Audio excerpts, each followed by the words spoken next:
देशमा यति ठूलो अशान्तिको वातावरण भइरहँदा यसपटक केही नेताको असली र नक्कली अनुहार मजाले हेर्न पाइयो। काठमाडौँमा 5 लाख मान्छे उतारेर सरकार उल्टाइदिने योजना प्रचण्डले सुनाइरहेका थिए, तर देशमा अशान्ति सुरु भएपछि कम्तीमा उनले आगोमा घिउ हाल्ने काम गरेनन्। गगन थापालाई रवि लामी छानेर बालेनसँग भित्र कति धेरै असन्तुष्टि थियो होला, तर उनी सर्वदलीय बैठकमै नआएका प्रधानमन्त्रीलाई समेत सल्लाह दिएर गए। देशको अशान्तिलाई शान्तिमा बदल्ने ठेक्का सरकारको मात्रै हो भनेर बसेनन्। उनले रचनात्मक भूमिका निर्वाह गरे। हिन्दू राष्ट्रको माग गर्दै आएको राष्ट्रिय प्रजातन्त्र पार्टीले देशभर अराजक भएर उत्रिएको भिडलाई नेतृत्व गरेर अहिलेको अशान्तिलाई आफ्नो राजनीतिक स्वार्थको हतियार बनाउन सक्थ्यो। अपवाद बाहेक राप्रपाका नेताहरूले पनि वातावरण झन् बिगार्ने काम गरेनन्। मधेसवादी दल एमाले र प्रमुख हिन्दूवादी संगठनहरूको भूमिका पनि त्यस्तो खराब पाइएन, तर खास नोटिसमा परे हर्क साम्पाङ। रुबिना खातुन भन्ने एक अराजक कार्यकर्ता हर्ककै रहेछन्। उनको हरकत विरुद्ध नेपालको सिङ्गो मुस्लिम समुदायले कारवाहीको माग गरेको सुनियो, तर हर्कले आफ्नो पार्टीकी खराब कार्यकर्तालाई कारवाही गरे भनेर बोलेको सुनिएन। यिनलाई गंगामै लगेर चोबले पनि सुधार आउने होइन रहेछ भन्ने पक्का पक्की भयो।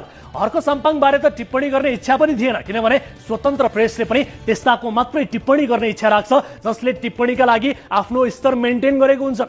हो, हर्क साम्पाङ टिप्पणी आलोचनाका समेत लायक छैनन्। यसपटक झनै देखिएनन्। हर्कको नजरमा श्रम संस्कृति पार्टी भनेको उनको प्राइभेट कम्पनी हो। पार्टीको विचार भनेको ढुङ्गा बोक्ने मात्रै हो। वाद, नीति र सिद्धान्त भनेको हर्कवाद हो। जनता भनेको आदिवासी जनजाति र उनको जय जयकार गर्ने कोटरीका एकमुठी मान्छे मात्रै हुन्। यो देशमा प्रधानमन्त्री हुन योग्य एक मात्रै मान्छे हर्कराज राई हुन्, अनि यो देशको ढुङ्गा माटोको माया उनी बाहेक कसैलाई छैन। उनको दृष्टिमा विश्व ब्रह्माण्डको एक मात्रै धर्म किरात धर्म हो, दोस्रोमा इसाई र तेस्रोमा इस्लाम मात्रै हो। उनको बोली पिच्छे, स्टाटस पिच्छे सबै धर्म बराबर भन्ने मात्रै हुन्छ, तर व्यवहारमा कुनै धर्म सम्प्रदाय भन्दा माथि उठेको कुनै संकेत भेटिँदैन। आफै धरानको मेयर हुँदा हिन्दू र इसाई बीच झण्डै झण्डै दंगा मच्चाइ नै सकेका थिए। अहिले गृहमन्त्री र प्रधानमन्त्रीको कमजोरीले देशमा अशान्ति भएको एकहोरो विष बमन गरिरहेका छन्। मेयर हुँदा इसाईको क्रिसमसकै ह्याट लगाएर केक काटेर उत्सव मनाउँथे। हिन्दूको लक्ष्मी पूजा आउँदै गर्दा चाहिँ लक्ष्मी पूजा गर्नुभन्दा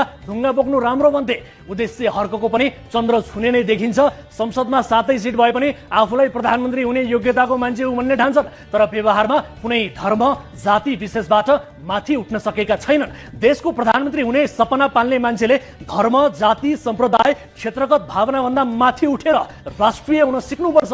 हामीले केपी ओली, प्रचण्ड, पहिले शेरबहादुर देउवाको अनवरत बारम्बार कटु आलोचनाका श्रृङ्खलाहरू प्रस्तुत गरेका छौं, तर याद गर्नुहोस् त, नेपालमा धार्मिक दंगाको वातावरण हुँदै गर्दा यी नेताहरूले आगोमा घिउ हाल्ने काम गरे त? पक्कै पनि गरेनन्। यही भएर यिनीहरू प्रधानमन्त्रीको रूपमा डिजर्भ गरे। नेता र जोकरहरू बीचको भिन्नता यसै संकटको बेला देखिन्छ। दर्शकबिन, हिजो जनकपुरमा हिन्दूवादी संघ संगठनहरूसँग गृहमन्त्रीले मधेस सरकारका मान्छेलाई समेत राखेर वार्ता गरे। यता हर्क साम्पाङले सरकार डराएर जो पायो त्यहीसँग वार्ता गर्नु हुँदैन, जो पायो त्यहीसँग सम्झौता गर्नु हुँदैन भनेर लेखे।